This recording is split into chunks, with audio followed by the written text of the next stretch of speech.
Welcome to Uncover the Human, where every conversation revolves around enhancing all the connections in our lives. Whether that's with our families, co-workers, or even ourselves. When we can be our authentic selves, magic happens. This is Cristina Amigoni. And this is Alex Colomore. Let's dive in.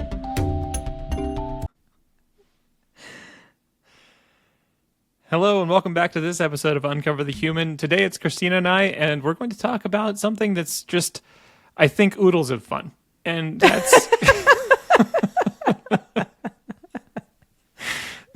that's respect and disrespect. The Yes. spectrum, the respectrum, if you will. Respectrum. I'm going to see myself out. I'm sorry. That was, we just lost 5 audience members permanently. So in the respectrum of the conversation. I do want to point out, for anybody who cares, this is not recorded on a Friday. We've lost our minds dead on noon on a Wednesday. So how's this week I don't going? think we ever had our minds this week, but I like the optimism that we had them and we lost them. What was the thing you said this morning? This week has been a hell of a year. Whatever. Yes. Yeah, which was inspired by yesterday having a team meeting with a couple of people on our team. And one of them actually saying like, God, how is it only Tuesday? Yeah, and then we all were like, yeah, I didn't think it was just Tuesday, but it was. It was just Tuesday, and now it's just Wednesday. Yes. And mental state low. Yes. And then we'll get to Thursday and be like, God, like it's already Thursday? How did that happen? Yeah. Suddenly it's going to be Friday. We're going to be like, it's over. Oh. Yes. Which is how I feel about this entire year. The entire year of 2025 has been this kind of like slow daily churn, but then it's basically the end of the year. It's, second half of September is like, who are we kidding? Nothing's going to happen for the next 3.5 months. Yeah.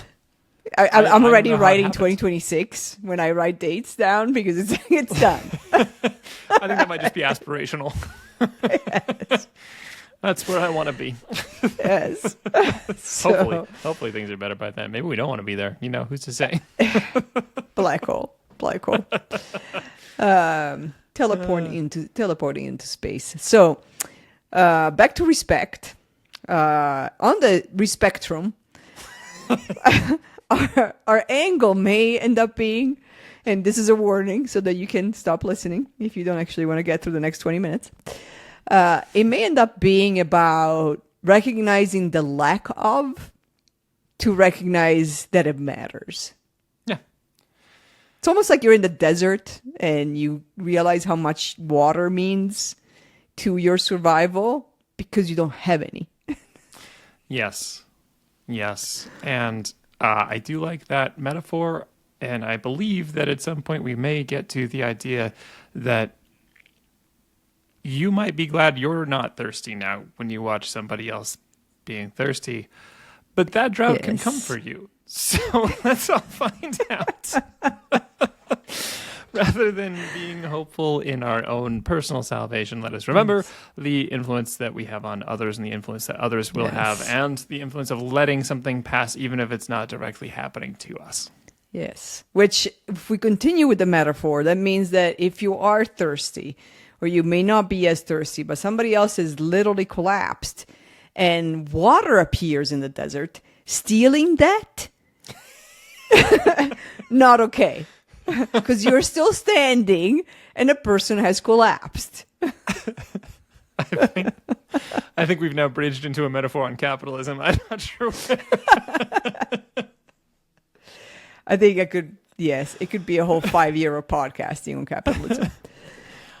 I phrased this at the beginning as respect to disrespect, but I have a feeling there's one end of the spectrum we may be focusing on a bit. I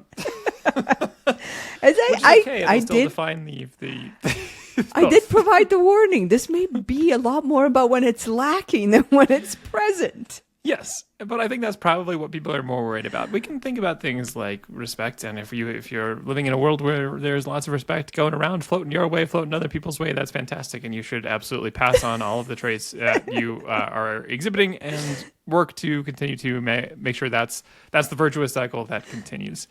I think respect is a fairly easy virtuous cycle. Once people feel respected, they're more willing to give that respect. You can have that float. So what happens in the all too common situation where we find ourselves spiraling down the toilet instead of up? I don't know. That's better. Nope. Just nope. No, I regret that metaphor immediately. I was gonna tie it back to water, but honestly, that is not water that I would like to even have in the desert. So let's just not. Yeah, interestingly enough, I chose a metaphor in which spiraling down is the desired effect. So I should have gone the other way. Let's say going down the drain instead of the toilet, because. Well, sometimes lack of respect does feel like the former metaphor more than the latter one. Where to begin on this? So, I was hoping maybe you'd answer that. After I started, I found out I didn't have an answer. Where do we begin? I would say, well, and you started that quite well, actually, is what would we expect to experience?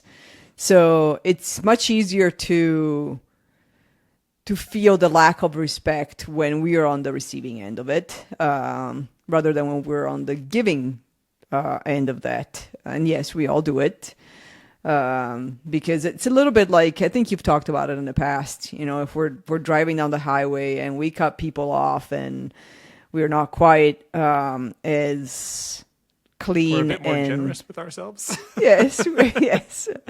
We're not quite driving as we would like our kids to be driving, or our mothers and grandmothers to be watching us drive. We are more generous, that's a good word, about ourselves because, well, I'm going to be late for the meeting, or I'm going to be late for pick up at, the kids at school, or whatever. But if somebody else is doing that, they're immediately jerks, idiots, assholes, disrespectful, have no idea, they're bad drivers. So it becomes very colorful. Yes. Colorful. And so if we think about respect, it's kind of the same thing. We expect a certain level of respect from others, but do we always give that? And when we don't, what are we actually doing to the ecosystem of society that we're all connected by? Mm-hmm. Yes. And what I'm now going to dub the spectrum.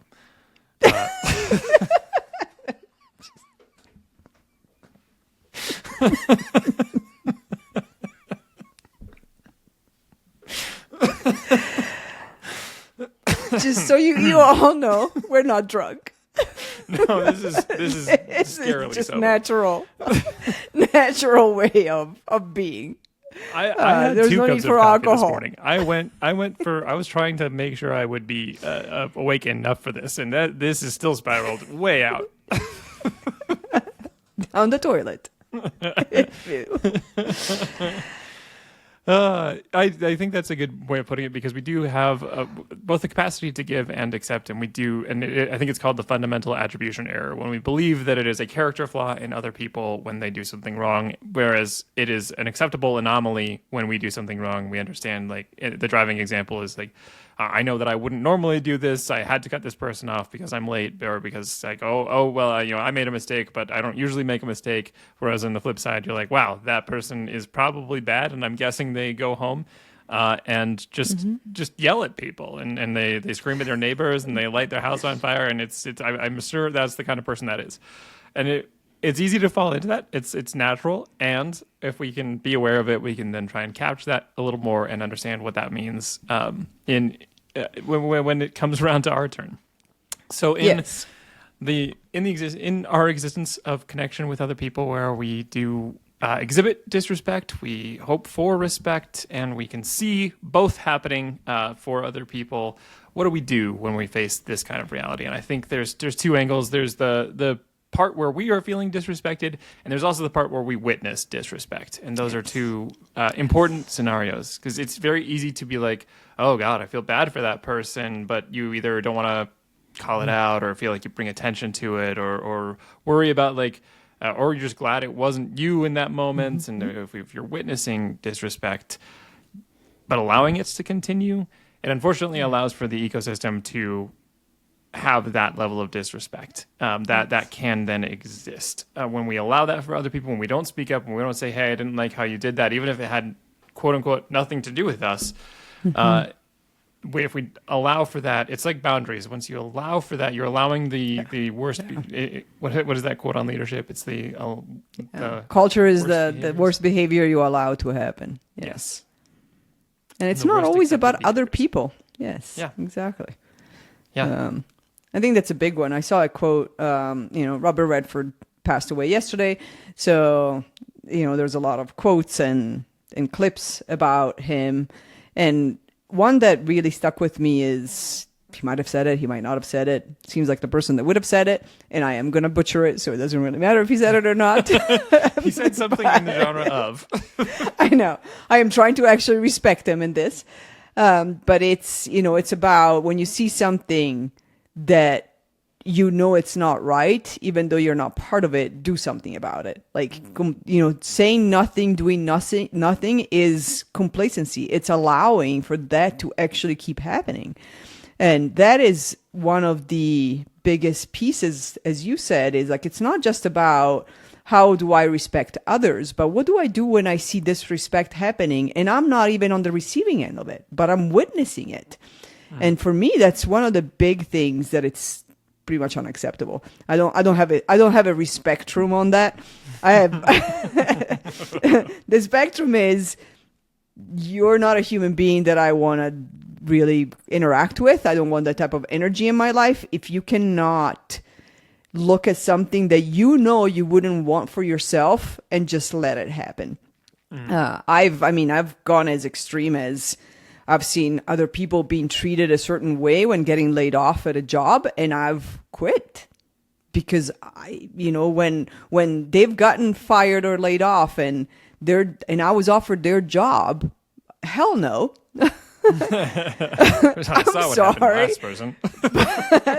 And it wasn't even like, oh, because I don't want this happening to me. And I was like, because that was wrong. How that happened was wrong. I will not put my energy and limited time into a place, an environment that treats people that way.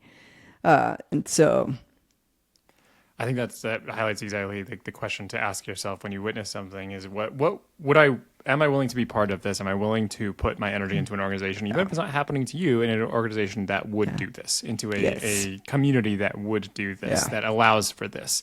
And that's that can be really challenging. It can feel like that can feel like a high bar when we have enough disrespect floating in the world. It can feel like that would be very limiting. But if we don't start to hold those lines, we allow for whatever misbehavior is out there. I saw a quote recently that was saying, if you want to, a lot of people try and open up groups and make them acceptable for everybody, but if you allow for both sheeps and wolves, you'll end up with wolves.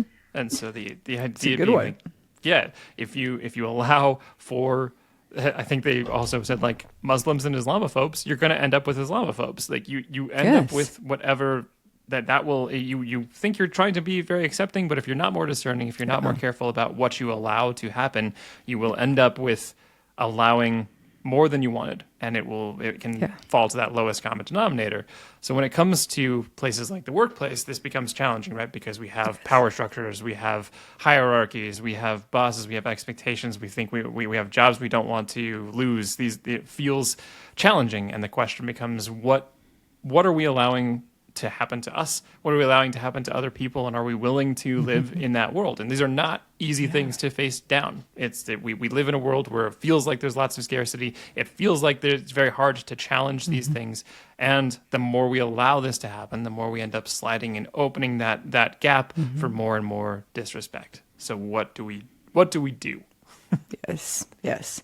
And if we think about it, and I don't believe it's wishful thinking, because there is also history that's evident too. But if we think about, most of the most popular movies out there, it's the people that rebel to the disrespect that win, quote unquote, at the end, that end the misery for everybody, not just themselves. They go beyond their own piece and say, hey, this is not okay. But if we come together, we can stop it. And it could be every single Star Wars movie. It can be every single Avengers movie. It can be all of them fall into that. And in history, again, it's not like just, it's Hollywood and it's movies, blah, blah, blah. That never happens. No, it's happened. French Revolution, anyone? The Roman Empire did end. Every single empire has ended. Because at some point, the people say enough. Yeah. It's not worth being miserable because of, a few people or a group deciding that the rest of us don't need disrespect, don't need respect. The rest of us can just be resilient and deal with the disrespect. And it's much harder if we're individually trying to fight against that respect. Yes. Yeah, that's one huge part of every movie with the trying to overthrow the power structure. There is always an assembling of the force because it cannot be faced alone. And we usually center on one hero, but it is always with a force that we can take this down. And that's an important thing to remember for human power in general, is that when facing a power structure, the real power lies with the amount, the people who are willing to stand up and the amount that it requires. And I believe the studies have shown that it is about only like 3.5% of the population needs to be actively involved in something for there to be change, for there to be a movement. And so that is a much lower bar than you might think, instead of being like, oh, I have to win over 51% of people so that we can have some kind of change. There is just the forcing mechanism of having a small amount of people dedicated to each other and to a cause. Yes. And I'm glad that you brought it up, Christina, because I think that I was trying to not jump on my soapbox of everybody should grab a pitchfork and go to revolution, but now we brought it up, so here we are. Pitchforks is all I have in my head as soon as I think about French revolutions. So pitchforks and torches, people. Pitchforks and torches. And it doesn't have to be that violent. We're not pro-violence here. But it is about having that... I'm not pro-violence. Just kidding. But it is about having that awareness that it's not just when things are extreme that we decide to do something about it. This respect grows from nothing. It grows from one person being disrespected in a meeting. It grows from somebody being excluded. It grows from trying to include everybody, having the sheep and the wolves, and not setting the expectations that, hey, we can all be in this group if wolves don't eat the sheep. Yes. That's part of the rules. You can be together, but you can't eat them. You're here to help each other. Out. Exactly. And so it's, we've talked about it in other podcasts. It's the million little things. It's the not speaking up when something that feels minor and tiny is just let happen. You just let it happen. And then if it happens to you, you go home and you start creating stories around it, and it starts eating you up. And if it happens to somebody else, the whole, well, it didn't happen to me, so I can let it go. No, not acceptable. Sorry. Yeah. It sounds comforting. It's very hard to face these things. It's hard to go throw ourselves into something. But to your point, it will take something much more extreme if it grows, right? The amount that you have to be able to push back is proportionate to the amount that has to be pushed back on. So the more you allow, the more push it's going to take when you finally face it. Whereas if you do these tiny steps, and I'm not saying this is all easy all the time. It's just if you do these tiny steps, you prevent it from having to go out of control to the point where you're like, okay, now we need to just organize a mass quitting event so that we can get this to change, or we need to sign a massive petition or whatever. It can feel so much larger over time, but it all happens in those small little steps. Yes. That are easy to dismiss right up until they've all built up into a major force. Yes. And now it does become a big deal. Now it does become a revolution when, it could have been, or had more hope to be less revolutioned and less tragic and less overthrowing if it was during every little piece of disrespect. And that was addressed. Yeah. So, practical tips and strategies. What are ways that people might put themselves into a good mindset to challenge the things that need to be challenged? Well, I would say, I don't know if that's in the tips and strategies or a little bit more on the soapbox type of things. We're in for both. But first of all, well, I mean, have the awareness. Have the awareness. Just because it didn't happen to you, that doesn't mean it can't happen to you even in a different way in the future. First of all, it's not acceptable just because it doesn't happen to you. It impacts you directly. You know, if you feel that's a disrespectful thing, if it happened to you, you wouldn't want to go through that experience, then do something about it when you see it happen to somebody else. The other piece of the soapbox is, for the love of everything, do not celebrate the fact that you are not on the receiving end of this, but somebody else is. Because that is not just disrespect, that's insulting too. Mm-hmm. I'm done with my soapbox. Yes. I think that's brilliant. First of all, it's great. The idea of like, put your own personal empathy on it first. Like, hey, like, if this happened to me, what would I want to have happen? And think about like when those things happen to us, it's really hard to reach out for help, and it's hard when we feel like we're alone. So if you can see it happen to somebody else, what can you do to help prevent that? What can you do to help? Just reach out, even if you can't immediately challenge the thing, or it's hard to go bring that up, or you weren't in the meeting but you heard about it. Whatever happens, if you can reach out, then you can show that maybe, hey, that's what would you want somebody to do, and what would you want people to do and know if you were in that situation? And so putting on a cap of empathy for that, and even better, knowing that person, how might they be feeling? Because there are some people, you know people well enough, if you've gotten to know them, that, hey, they're going to feel this way. They might need a space here, but they'll come back over here. What can you do to help them in the way that they would want to be helped? The more you know of the people, the better you can approach that question. The failing that, absolutely go to your own point of empathy of like, hey, what would I want to have done, and what can I try and like promote?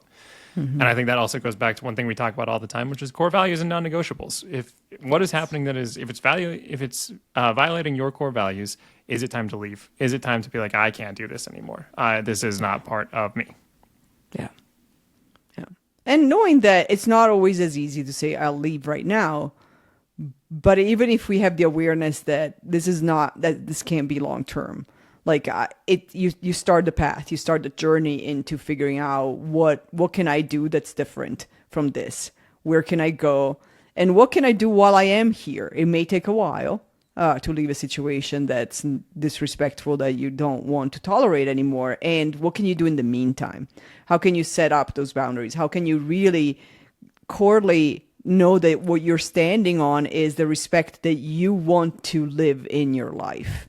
And when it's lacking in somebody else, when somebody else is going through that experience, you're just going to put your face on that and be like, no, that's not, I wouldn't accept it for me. Why do I let it happen for somebody else? Yeah. And to your point, for both movies and for historical legacy, looking back, what would you like to have done? What are the people we celebrate? When we look at things like World War II, we have lots of celebration for people who are in the resistance, whether they succeeded or not, personally, whether they got out or not personally. It's a brave thing to do. It's an intense thing to do. And those are the people who are like, I want, those are the aspirations that we have. We want to be that. We want to be Jennifer Lawrence in the Hunger Games. We want to be the person leading the revolution. So what are you doing that is like that? Or what are you doing to support that movement? Yes. We only get through this together. Yes. We do. Pitchforks and torches. When all else fails, or just for fun, pitchforks and torches. Siamo's Guide to Revolution will be coming out soon. I kind of want to do that now. The Siamo's Guide to Revolution? Yes. Actually, I have lots of ideas for that.